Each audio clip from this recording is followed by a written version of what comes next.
Bom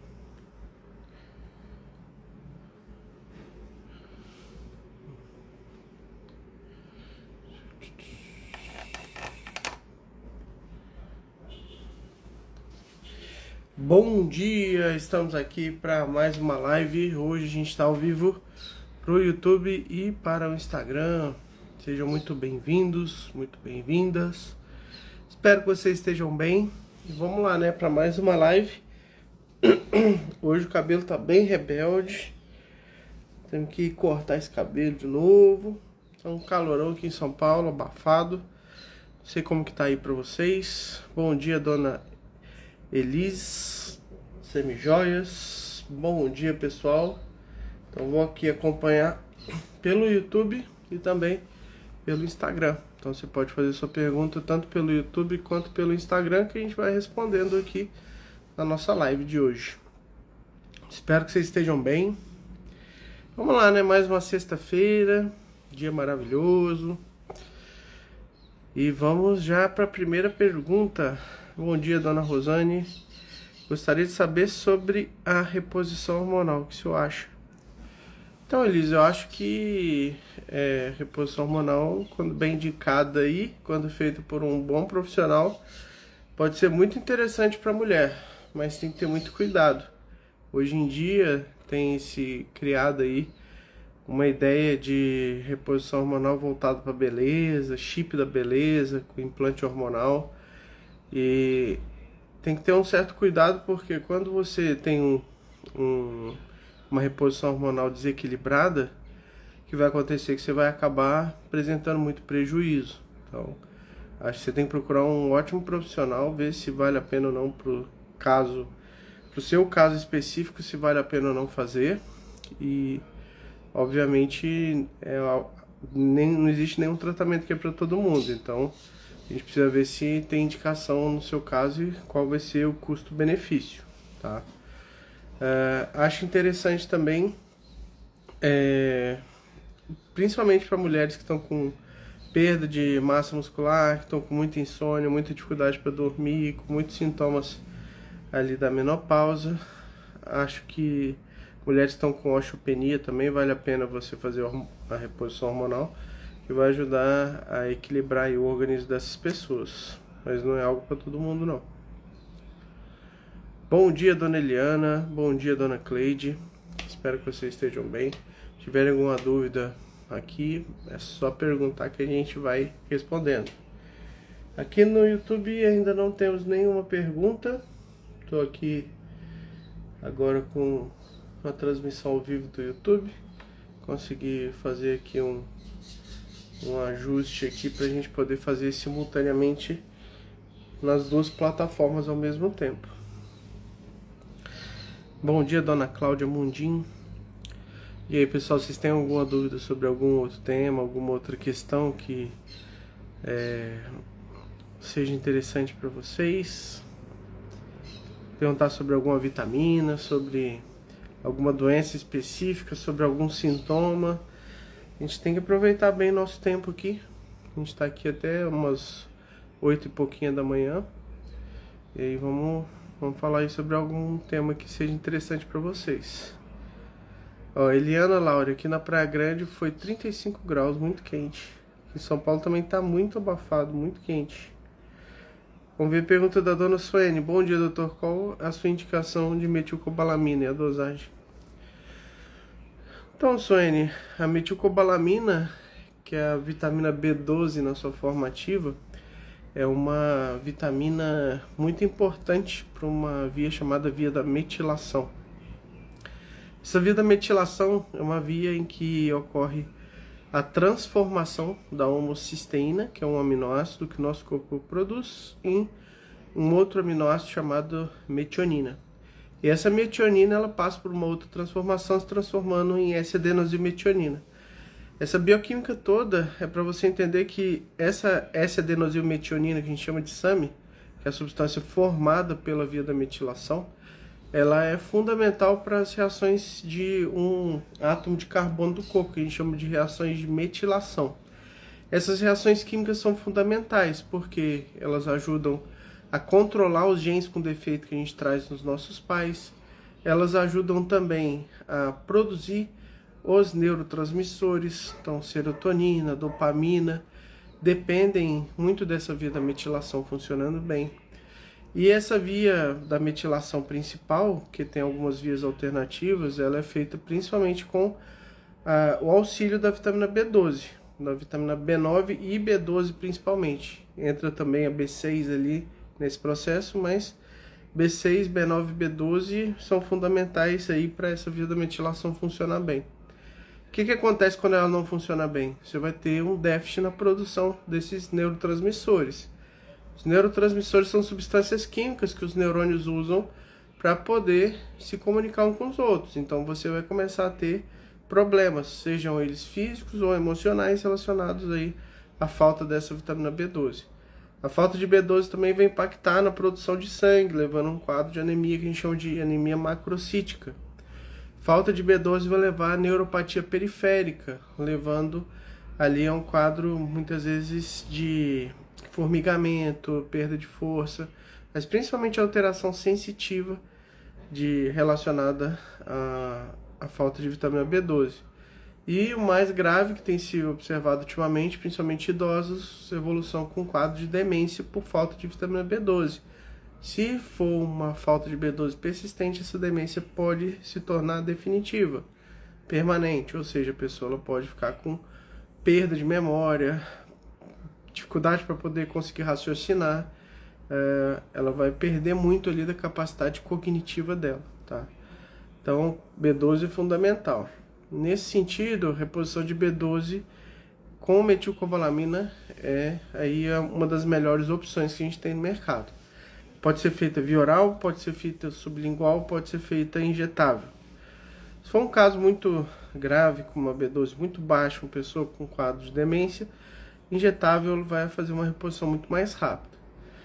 Agora, se você quer repor rápido, mas não quer fazer injetável, tem alguma limitação em fazer injetável, você pode fazer ela sublingual. Na forma sublingual, ela vai ter uma absorção também bem rápida e uma absorção melhor do que a via oral. A via oral ela absorve pior por conta de uma série de motivos. Um dos principais é porque para você absorver ela pelo intestino, você precisa de um fator chamado fator intrínseco, que é produzido no estômago. E se o seu estômago não está produzindo esse fator intrínseco de forma adequada também, por exemplo, você tem alguma doença do estômago ou se você tirou o estômago, você vai ter uma dificuldade grande de absorver essa B12. Então você vai depender desse fator intrínseco. Na maior parte das pessoas jovens, que não tem nenhum problema de saúde, que conseguem produzir quantidade de acidez suficiente no estômago, aí não vai ter problema sim em absorver a vitamina B12 dos alimentos. E aí você pode também dar via oral uma suplementação a mais, tá? Em relação à dose, a gente sempre vê uma dose individualizada.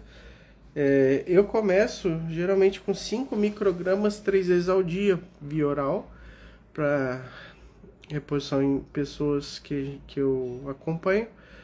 E aí depois de um tempo a gente dosa essa B12. Se precisar, eu aumento a dose ou passo ela para sublingual. Sublingual ela é uma forma que absorve às vezes 5 vezes mais do que a via oral.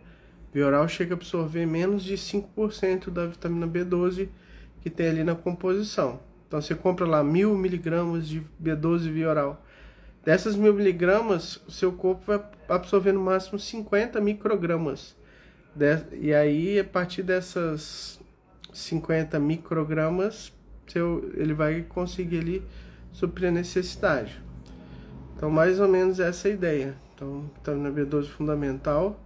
Você pode repor via oral, sublingual ou injetável. A via oral mais fácil de você conseguir repor. Sublingual é bem interessante, absorve muito melhor. Pessoas que têm dificuldade, por exemplo, pessoas pós-bariátricas, você pode dar sublingual. E mais ou menos essa ideia. Elis, na família com pessoas com câncer pode fazer? Então, essa questão tem que conversar bem com o ginecologista. Se na história familiar se tem, por exemplo, um câncer de mama, tem várias mulheres próximas a você que tiveram câncer de mama que elas fizeram tem ali um receptor de estrogênio, então você tem que pensar muito bem se vale a pena ou não fazer essa reposição hormonal ou não. Eu acho que você tem que conversar bem com o médico que vai te prescrever, seja um médico integrativo, seja um ginecologista, para poder ver se no seu caso vai valer a pena ou não, tá? Às vezes a mulher, ela tá lá na menopausa, tem praticamente sintoma nenhum, a massa óssea dela tá boa, tá com uma boa massa muscular, ela não vai precisar fazer reposição hormonal. Seria aí uma besteira fazer. Agora, a mulher tá cheia de sintomas, tá passando por vários problemas, tá com perda de massa muscular, perda de massa óssea. Então, aí a situação é diferente. Então, tem que avaliar o custo-benefício. Bom dia, dona Elis Capucho. Eliana, gostaria de saber sobre queda de pressão. O que você gostaria de saber sobre queda de pressão, dona Eliana? Cláudia Mundim, pode-se tomar injeção de B12 uma vez por mês? Pode. A vitamina B12 ela vai ser estocada no seu organismo. E com o tempo, esse estoque ele vai sendo utilizado. É muito comum, por exemplo, a pessoa que começa a se tornar vegana, ela começa ali a deixar de consumir os alimentos de origem animal e com o tempo esse estoque de B12 vai sendo utilizado. Então ela não vai ter, por exemplo, uma falta de B12 imediata, principalmente se ela não faz suplementação. Ela vai ter ali uma falta de B12 que vai demorar algum tempo. Às vezes esse estoque dura 1-2 anos de B12, mas muitas vezes acaba bem antes. E aí a pessoa começa a sofrer uma série de consequências por conta disso. Então tem pessoas que elas se tornam veganas, mas elas não se preparam para ter esse tipo de alimentação e acabam sofrendo muito com vários problemas de saúde. Esse da falta de B12 é só um deles, tá? Só ver se tem alguma pergunta aqui no YouTube. No YouTube não temos pergunta por enquanto. Pessoal do YouTube, se quiserem, pode tirar dúvidas também. Podem fazer suas perguntas. Estamos aqui tirando as dúvidas do pessoal do Instagram. Hoje é o primeiro dia que a gente está aqui no YouTube. Que eu mudei aqui as configurações aqui para a gente poder conseguir fazer nos dois ao mesmo tempo, tá? Espero que funcione bem aqui pelo YouTube também. Mas aí preciso da participação de vocês. Dona Eliana Lauri, meu marido começou a ver cobrinhas, parece que vai desmaiar. Então, Eliane, tem que investigar, passar com o oftalmo com o neuro para poder ver o que está acontecendo com ele. Que ver o que são essas cobrinhas. Será que escotoma visual, que é como se fossem umas luzinhas? As pessoas elas descrevem de forma diferente o que acontece com elas, né? Você que perguntou da pressão baixa, né? Então, pressão baixa tem várias causas diferentes, tá? Mais comum ser por conta de desidratação, principalmente se for idoso. Mas falta de eletrólitos também pode levar a pressão baixa. Uso de algumas medicações. Então, tem várias causas. E aí tem que, infelizmente ou felizmente, tem que investigar para que se descubra a causa do problema para poder tratar e que esse tratamento seja efetivo. Bom dia, Fátima. Bom dia, Miriam. Bom dia, Dona Telane. Elis, o senhor conhece a clorela? Para que serve? Clorela. Então, clorela é uma alga. Temos aqui a primeira pergunta do YouTube também. E aí essa alga, ela tem várias funções interessantes. Tanto a clorela quanto a espirulina, elas são substâncias aí que têm um grande poder antioxidante e elas têm sido utilizadas como substâncias que ajudam no detox, principalmente detox aí de metais pesados. No caso da espirulina também se faz detox do fígado, que também é algo interessante para se fazer, tá? Então a clorela, geralmente ela é utilizada principalmente com essa função de detox.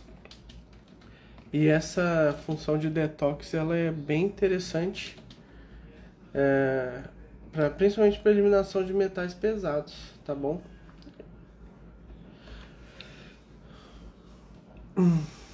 Ela é também bem rica em nutrientes, ela tem várias vitaminas, vitamina C, vitamina E. Ela vai ajudar na questão do sistema imunológico, fazer com que o seu organismo esteja mais adepto aí apto a realizar o combate das infecções. Ele tem um efeito antioxidante, anti-inflamatório natural, porque essas substâncias, tipo algas, plantas, elas são ricas em polifenóis e outras substâncias químicas que se chamam de fitoquímicos, que são interessantes, que são anti-inflamatórios naturais e podem ter um imenso benefício para a saúde, tá? Então, é uma substância que pode ser muito utilizada para várias formas diferentes, mas as principais dela relacionadas aí à questão do detox, tá bom? Seu José Raul Alcusson, bom dia. Qual o nível ideal de PTH para quem tem doença autoimune? Então, essa questão é importante, José. Você pensar que o paratormônio, que é um hormônio produzido pelas nossas paratireoides, são 4 glândulas que a gente tem aqui ao redor da tireoide, ele tem uma função específica de aumentar o nível de cálcio do nosso sangue. Então, existem ali receptores de sensibilidade ao nível de cálcio nas nossas paratireoides. E toda vez que o cálcio fica baixo, existe um estímulo para que as paratireoides comecem a fazer a produção desse paratormônio. Esse paratormônio ele vai facilitar a absorção de cálcio do organismo, ativando mais a vitamina D no intestino, um transporte ativo de cálcio pela via da vitamina D, e ele também vai aumentar a reabsorção de cálcio do osso. Então esse paratormônio ele está muito ligado também ao nível de vitamina D, porque o principal fator que vai influenciar no intestino a absorção de cálcio é a vitamina D. Tanto é que quando ela foi descoberta como um fator que aumentava a calcificação dos ossos, principalmente em crianças que tinham uma doença chamada raquitismo. O raquitismo é uma doença que era causada pela falta de vitamina D. Não é, né? Porque hoje em dia essa doença está voltando a aparecer em alguns locais do mundo. Na Escócia mesmo está tendo mais de 500 casos por ano de raquitismo, coisa que não se via há muito tempo. Mas a vitamina D ela foi descoberta nesse contexto de melhorar a capacidade de calcificar os ossos e com isso combater o raquitismo. E quando se descobriu lá atrás essa vitamina D, se viu que ela aumentava a capacidade do organismo de absorver cálcio. No geral, o que acontece é que o paratormônio está muito relacionado ao nível de vitamina D e o nível de cálcio. Então, se você tem principalmente uma vitamina D muito baixa, o que vai acontecer? Seu corpo vai ter menos cálcio circulando e, por consequência, vai precisar de produzir mais paratormônio. Então, vitamina D baixa, paratormônio alto. A principal causa de hiperparatireoidismo, que é o excesso de hormônio da paratireoide, é falta de vitamina D.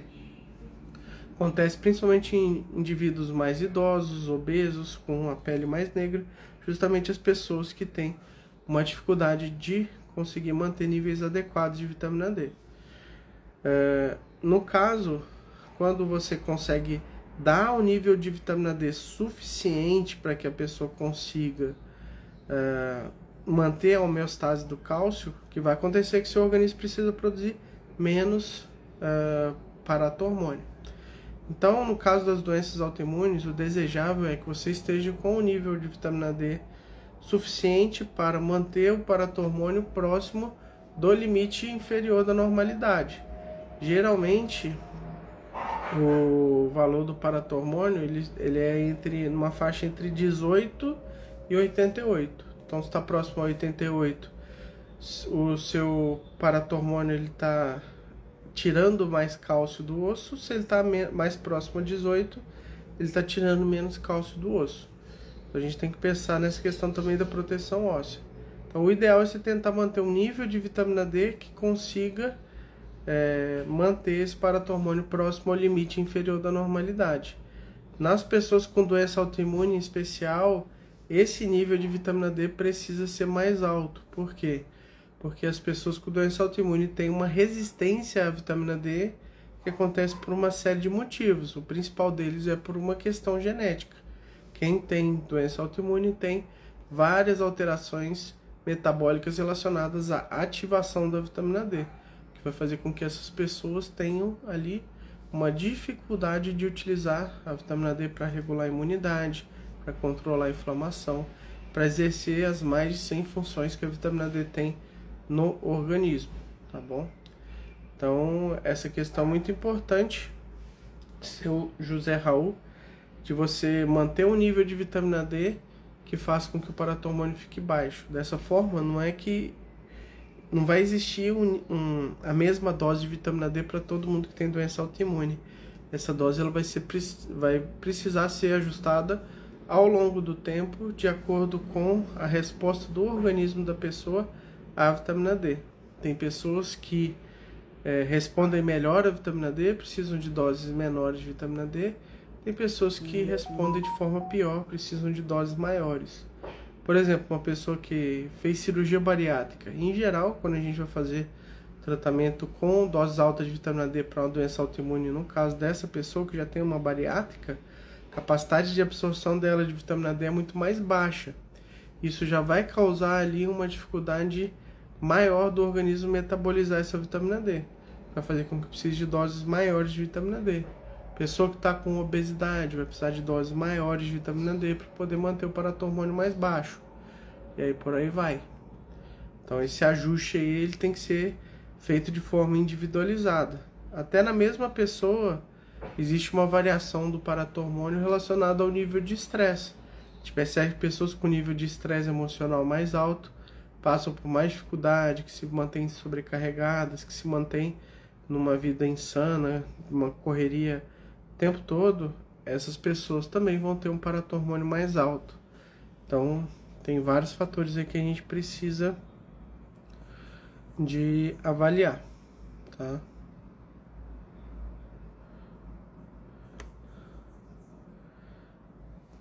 Família Gonzaga, bom dia, Dr. Cláudio. Deus abençoe o senhor e a sua família por dividir com a gente tanto conhecimento. Muito obrigado pelo carinho, gente. Muito feliz de estar aqui com vocês nessa sexta-feira. E vamos que vamos, né? Já deu aqui o nosso tempo da live de hoje. Vamos ver se a gente responde mais alguma pergunta. Bom dia, dona Lucélia. Como é que você está? Vamos ver se tem mais alguma pergunta aqui no YouTube. Ixi, transmissão no YouTube eu acho que travou. A gente vai aprendendo aqui a mexer na transmissão do YouTube também. Mas é isso, pessoal. Agradeço aí a todos vocês pela live de hoje. Vânia Moreira, adoro suas explicações, doutor. Obrigado. Muito obrigado, dona Vânia. Fico feliz em poder compartilhar um pouco do que a gente aprende aqui com vocês. E essa live para mim ela é bem interessante porque ela me ajuda a entender quais são as dificuldades que os pacientes têm de entendimento.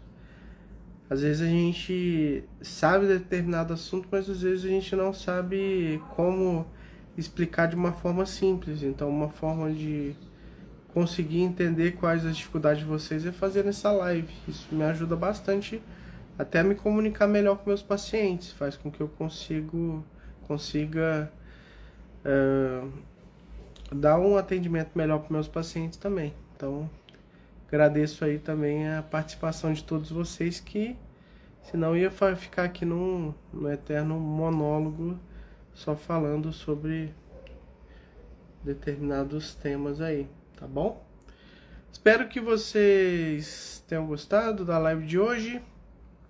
Desejo a vocês um ótimo final de semana. A gente vai ficando por aqui.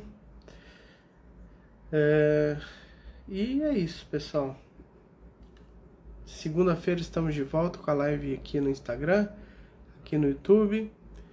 E é isso. Grande abraço a todos, fiquem com Deus e até segunda-feira. Ótimo final de semana.